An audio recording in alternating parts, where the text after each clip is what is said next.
Alam mo, pag ni-roll out mo to, head turner. Guys, para kang bumalik sa 1980s pag inupuan mo tong Lancer box type. Tingnan mo naman. Oh, naka-plastic oh. 5-speed yan ha. Kaya mga 1986-87 to. Tingnan mo yung dashboard, manibela. Oh, buong buo. Grabe. Alam mo, Ralph, inupuan mo na to, pati amoy. Yeah, ako po na ko. Pati amoy.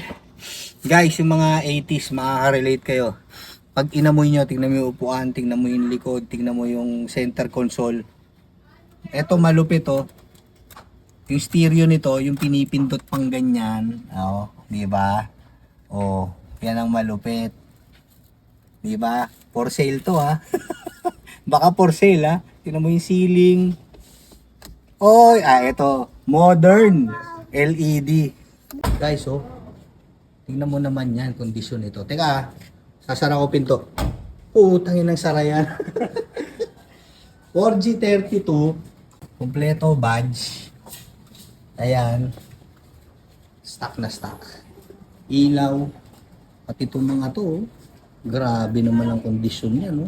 Yung alignment. Woo! Ayoko na hubaran banda dun. Okay na to.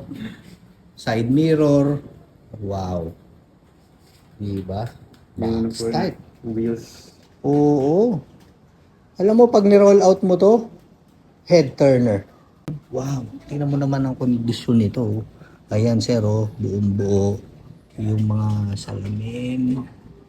Wow, ayan oh. Buong buo, walang lokbo. Kinis oh, yung langaw dito mapipilayan pag dumapo.